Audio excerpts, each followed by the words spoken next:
TJ the Wheel Deal coming at you with another whiteboard presentation. We're going to focus on the SOFI trade. So on the left side, I've got reality. On the right side, I got projection. So let's talk about what's the actual trade. We got 3,000 short puts at $27, 5 days to expiration, which is October the 31st. Happy Halloween, woo! With an extrinsic value of $261,000. Why is there extrinsic value? Because it's out of the money. It's all extrinsic value, no intrinsic.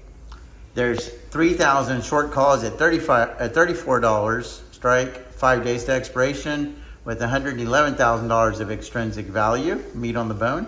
And there's an additional $2,036 short calls, 5 days to expiration with $38,000 of extrinsic value, meat on the bone. So here's my little visual. I know the artwork is amazing. So the bottom line is, or this line right here is the 27 puts, current share price roughly $29.50. And then we have the short calls at 34 and 36 bucks. So this area right here is what I call the sweet spot. That is where both the short puts and the short calls are out of the money. Sweet spot. This red line here is the 5 days to expiration. So we basically just need SOFI to camp out in this area here Friday. You know, we need Friday to come around and boom, and we capture all of that premium. That's ideal. So what's my projection? How am I gonna manage to trade if it goes against me? Or let's just say it just stays in the sweet spot. Do nothing. We do nothing, we capture the rest of the premium that's on the table. But SOFI shoots up, I can roll the short puts up, capture more premiums to take pressure off of the short calls, because you're just trying to basically be delta neutral, because theta is your friend here. The closer we are to expiration, the onus is on the options buyer, not the options seller. If SOFI gaps down, we can roll the short calls. If SOFI gaps down, we can roll the short calls down to capture more premiums, to take a little bit of pressure off of the short puts that would come under pressure if SOFI were to gap down.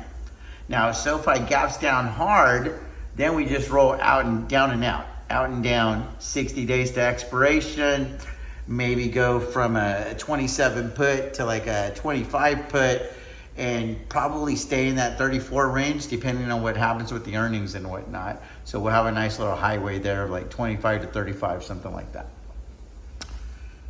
So if I gaps up hard, this is where I have more options. I could roll up and out, or I can also cover by buying 300,000 shares. And now I turn it into a covered strangle, not a short strangle.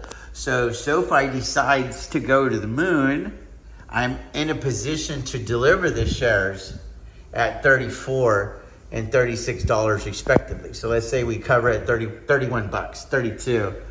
I just don't want to deal with the pressure to the upside.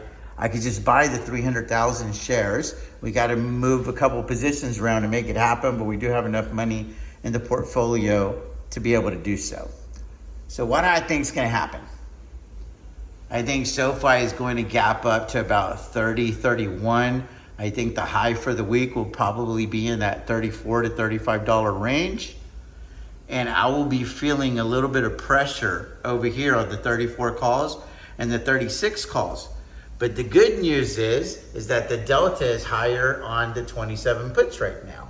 And there's more extrinsic value tied to the short puts than there is to the short calls. So any money that we're losing on the short calls is money basically that we're going to be making on the short puts. So what am I saying? I think we're in a good spot, and I think we can go grab the bag. It's not recommended, guys. It's not recommended to stay in trades this long. But if you're going to stay in trades these long, make sure that you have the wherewithal, the temperament to go grab the bag. You already put yourself in this position. Go get paid.